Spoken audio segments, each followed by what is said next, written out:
All right, what's good, assholes? Welcome to another episode of the weekly show. We got a lot of shit to talk about. It's been a goated ass week for mountain bike edits. I just took delivery of a new long-term test bike, ripped the forbidden Dreadnought V2 out in the front yard. So gonna give you my first impressions on that. We got natural selection, Thuile World Cup track preview, snow bike world champs, some prototype downhill bike stuff, and Brage video just dropped. Vital Raw with Alex Storr, absolute ripper. Deity Clay Porter video, that was kind of, we'll touch on that. And then Brandon Semenuk video, got to talk about it, La La Land. So a lot of good shit, let's get into it. I think we got to start with the Brage video. Planet Alaska. This was a big one coming after the Sandscape Eternal video that I absolutely raved about. That's like one of my favorite videos of all time. So this being another big mountain segment had a big shoes to fill, and it was really good, but honestly I was maybe left a little disappointed. I think the Sandscape Eternal is just a massive video to back up. So I think they had a tall order with this one, but the main thing is they went for like more of a documentary type video, and I came into it kind of expecting more of a Sandscape Eternal type edit, you know, that was just basically him ripping the entire time. This one was a bit more slower paced, and I kind of realized, you know, like 5 minutes into the video, it's like, oh, this is going to be more of like a documentary storytelling type. And I think it's difficult because when you go on an epic trip like this, there is a lot of story to it. I think a lot of his voiceovers were good, gave good context to what he was doing, but the video kind of picked up momentum, slowed down, and I honestly wasn't like fully engaged the entire time. And I think I was just like craving that same vibe from Sandscape Eternal of him just like tearing up big mountain lines to heavy freaking doom metal riffs. And there was a little bit of that in there, but the whole thing was just a little bit more revolved around storytelling. And don't get me wrong, like it was fucking sick. Like the lines were so gnarly. I think this one, they were gnarly to a level where it was just like the fact that he was riding them was the cool part. I think, you know, not to just keep riffing on Sandscape Eternal, but that was like such a cool video because I think that terrain, it was like the perfect balance of it being gnarly but rippable. All the lines in the Alaska video were insane, but they looked a little bit more like survival riding. And I mean, Brage actually touched on that in the video, like the balance between him being able to rip it like he wants and like literally coming out alive.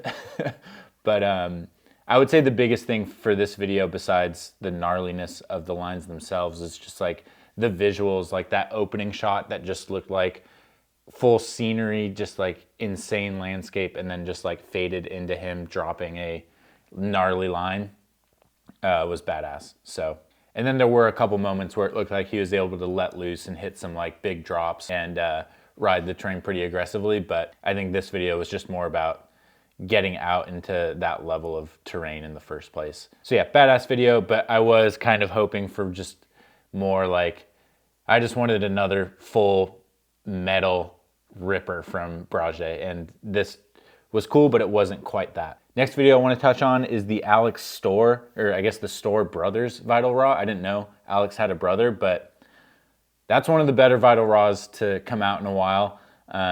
Alex is maybe one of my favorite riders. Like the way he rides that bike is just so aspirational, full heels down, flat pedal rider. And the way he turns is he just drifts the bike, like, but he does it in such a controlled way. And then when he like lines up a corner, he hits it with so much power and control, but he's also like fully loose all the time. Like it's the way I envision myself riding a bike or the way in which I want to ride a bike. I know it doesn't quite look like that, but he's always off the main line writing stuff really creatively, but like it's not just different to be different. It's like it actually is a line that works and looks so sick. So, and Alex is properly like one of the best in the world too. Like he's gotten some legit ass results. His brother was ripping too. But yeah, I think Alex is just like such a unique rider. I think that's cool. It's like I don't see really anyone out there riding like that. It's like very Sam Hill-esque with like more swag, which I can really get down with. So yeah, and shout out to Tommy C2 for always coming through with the banger pan zoom edits. His Vital Raws are always good. And then, yeah, that paired up with Alex's riding is just, you know, chef's kiss. That got me fired up. You know, like if we're going to compare the fired up meter, that video got me more fired up to, you know, go ride my bike than the Brage video did, honestly. But not to, you know, compare better or worse. They're just different videos. And then moving on, the Deity Purple Reighn video with Bass that was filmed by Clay Porter. I don't know, like I like love Clay Porter's stuff, but dude, sometimes it's just too much. And for like a Deity video, just like the soundtrack and like some of the shots, I'm just like, dude, can you fucking relax? It's like hard to describe. It's like sometimes it's just trying to be too sick. And sometimes it is that sick, like Death Grip kind of reaches that level, but like the riding and everything has to be like on that level to pull it off. And I think at like that style, the song and everything is just like it wasn't anything like crazy. The first scrub shot was sick, but like the rest of the video, you know, Bass is like an all-time rider, but it wasn't anything like that groundbreaking. And I think, you know, matching it up with that like style and pace of the video, it just like there was a bit of a mismatch there. Plus, I mean, Clay, dude, you're shooting at high noon? What the fuck, man? Like, that's the first time I've seen just like harsh light in a Clay Porter video, I think. I mean, it's definitely happened, but that's actually something, and usually I'm not that picky about that stuff, but you rarely see Clay Porter slow-mos in anything but the most banger golden hour light. And I mean, I bet Clay just had like a day to shoot. I wouldn't be surprised if they did this all in a day and a half or something, because I'm sure hiring Clay is expensive, especially for a Deity video. But I don't know. I just left that video not feeling like fired up. I was just like, damn. You know, Bass is like an insane rider. It's no knock on him, but this is like a situation where wouldn't it have been cooler like to film Bass on those trails with just like a zoomer? Maybe. Dude, that place is built for a Vital Raw zoom cam type video.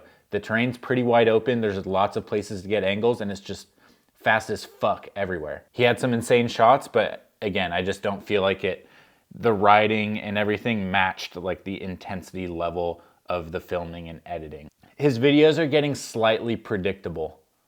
I feel like he has kind of a similar formula. It's like an electro intense beat type song, and then he like changes shots on the beat really dramatically with tight, you know, it's just like, it's getting slightly predictable. So I don't know. I would like to see Clay step out of that. He's made a name for himself because of that style, and he does it really well. Someone could say the same thing about me with my style, but I don't know. I think it would be cool to like see some different stuff here and there with Clay. No shade thrown. It's a matter of taste, but that was my thoughts on the Purple Reighn video. All right, moving on. We got a new video from the Dawn, Brandon Semenuk in La La Land. I was a fan of this one. Probably one of the more casual, vibey B-semi edits we've seen in a while. You know, had B-roll with the zoom cam and just other riders on the session. You know, it's crazy. I've been watching Brandon Semenuk ride his backyard for like over 10 years now with the Life Behind Bars series, and for him to come out with an edit of riding, I mean, the backyard looks about the same, you know, after all these years, or at least fairly similar. And he's still finding like ways to do tricks that I've never seen before and that, you know, he's probably never done before out there. just like the creative ceiling for his trick selection and like how to ride those features is pretty wild. And he has, you know, obviously the talent, skill, and experience to like pull it off and make it look really good. So, but yeah, wild to be like 10 years deep into watching Brandon Semenuk ride his backyard. Makes me feel kind of old. But yeah, my buddy Isaac films and edits, you know, most of Brandon's videos these days. And I really fuck with Isaac's editing style and his filming style. He nails the shots. But, you know, before Isaac, I forget who was doing it. But, you know, in like the early days of the Raw 100s and the Rebel Coast stuff, you know, some of the more impressive videos that have been put out by Brandon. But sometimes I felt like there was a shot missing in the sequence. There'd be like the setup shot, a quick crazy handheld close-up, and like there was a lot more movement with the camera, and sometimes there would be 4 shots of a trick of Brandon doing like an insane whip over a bush where he's just like skimming the top. But sometimes there was like a shot missing. It's like we just need the well-framed, zoomed in, like simple ass head-on shot of Brandon whipped out in that moment. And I feel like that shot was missing a lot with Brandon's kind of early Rebel Cove videos. But Isaac, I think, gets that shot every time. And he has those other angles that like are a bit more creative and artistic and give the video character. But I feel like there's always that one key shot of like just framing actually what's happening during the trick or like moment on a bike really well. So we can just appreciate the riding of it. And it's like, that's the balance when filming all these videos. It's like, you want to do all this cool stuff to give the video character with like cameras, slow-mos, cable cams, all this shit. But at the end of the day, it's like the video's about the rider. And I think Isaac walks that line really, really well. So he had like a Paul Genovese and a couple other dudes, you know, riding in this video. So I don't know. It didn't feel like this big production. It just felt like the guys hung out in the backyard.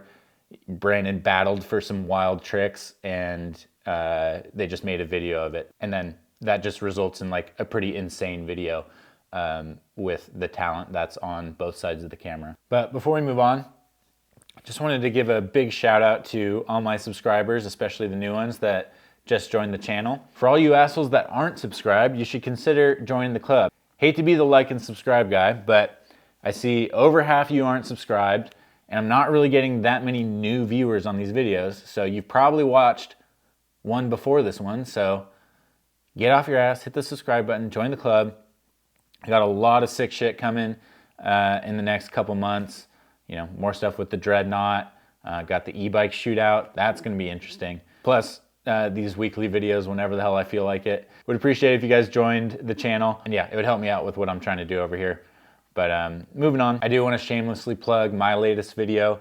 I did a demo reel from my past 10 years of filming that I posted the other day. For those of you who don't know, I've filmed on and off as a freelancer for like the past 10 years, filmed a bunch of Vital Raws and a few videos for, you know, bike brands around the industry, but filmed Crankworks in Europe, some EWS stuff, and a lot of crazy fast NorCal riders from around here. So it was super fun to put that edit together. And yeah, I've always wanted to make a video to that High on Fire song, Snakes for the Divine. And yeah, just stoked to get that out there. But moving on to other news, I just took delivery of a Dreadnought V2 that I've been trying to get my hands on for so long. Like I said, you guys have been damn near harassing me to get on this bike, so it's finally here. I literally just ripped it around the driveway and on a little corner track I have just down the street, and it rips. That's all I'm gonna say right now. I'm gonna get it on a proper first ride, do my first ride impressions, but straight away, all I need is a couple corners to kind of get a sense of what the bike's doing, and yeah, it's good. Got a bit of history with Forbidden. That Dreadnought V1 is like the bike that I kind of reached my highest level on as far as just like all out pace, I think. I think I'm probably a better rider now, but I don't think I've ever gone like as fast as I did on that bike when I was like really going for it. I was all in on racing. So to get the V2 is sweet. And yeah, I've got a lot of stuff coming with that bike. They sent all the dropouts. I'll be doing both wheel sizes, lots of chainstay lengths, and kind of using it as my long-term test mule for a bunch of other stuff too. So you guys can look forward to all that content. It just has a lot of front end grip, and I was able to hit some corners really good. But stay tuned for more of that. Let's see the rest. What else do I got written down? Saw the Thuile World Cup track preview with Loris and Loic. Looks badass, but I don't know. It's like, I heard Loic like talking about, oh, we want to like open up the corner and now we can carry so much more speed into this, and it was really awkward before. So they're tweaking it, but like, do we want to make the tracks like sick to ride? Like obviously the riders are gonna want that, but like, I think the common theme is like the tracks are like faster and faster and faster. And it's like, can we just send them down some fucked up technical bullshit? Like, let's get a track that's super tight, weird, I don't know. It's not the stuff that I would want to race, but like as a spectator, like maybe I'm wrong with this, but I feel like we should at least have one track on the circuit that's kind of more that vibe. And if we're building a new World Cup track with a bunch of fresh terrain, it's like, fuck what the World Cup guys want. Just build something that's like really weird and technical. Yeah, let's challenge them. Throw a little curveball, you know? We've got enough fast tracks on the circuit, and I feel like no matter how hard you try it, the track becomes fast with just how good the riders are these days. But yeah, I don't know. It just made me think about that. I don't know what the right answer is, but what I wonder is like, do we want the riders choosing what the track's gonna be like? Maybe the right answer is to say, fuck you guys, we're just building something that's gonna ride like shit. And you guys are gonna have to ride it, you know? As long as they're not like having to pedal everywhere, just throw them down some fucked up bullshit, and let's see what happens. Snowbike world champs, easy thing to hate on, but dude, Vinny T's GoPro run is nuts. Like, it actually looks pretty sick, but dude, he's full on sliding at like 70, 80 Ks an hour. And I don't know, that's just gnarly no matter how you slice it. And the first one looked like pretty kooky, but this course was like, it looked like it kind of worked. I don't know if that was like televised anywhere, but shit, I think I'd tune in. It looked kind of sick to ride, although like scary. I mean, I think he was going like 90 something Ks, you know, almost like 55 miles an hour or something at the bottom, which is just, it's nuts. Yeah, never would have thought it, but I might be a snow bike enjoyer. Let me know what you guys think. Am I off on that one? Besides that, you know, new specialized DH rig popped up on the Pink Bike homepage. Looks sick as fuck. All those specialized prototypes are just badass. Yeah, gearboxes are in, and I think, you know, without knowing, the Two Chainzz system seems to make a lot of sense. I feel like it probably looks or seems more complicated on the surface, but in reality, it probably like is a better solution. But I don't know, we may not even see them on that bike at the races. I think that team, they just are like prototyping stuff to find out, and then they'll race whatever works out. And then final thing, natural selection. Man, I don't know, like there wasn't much coverage of the event. I think they're trying to like save it so people tune in to the broadcast like it's a live event. But there's just way too many people getting injured. It kind of bums me out. You know, between that and hardline, yeah, people have been naturally selected. Like, yeah, that you saw that joke coming, but it's gnarly, man. Like, and you know, I think this event is like worth thinking about because it's very similar to stuff that has happened before, but nothing's been quite like it with the format and the course they're riding. It's like, yeah, the Fest series is like gnarlier jumps, bigger jumps, but it's a jam format. So that's just like a completely different environment for these athletes to ride in. And then, you know, there's Rampage. Athletes are fully in control of the lines, and there's only so many features that you can do down that course.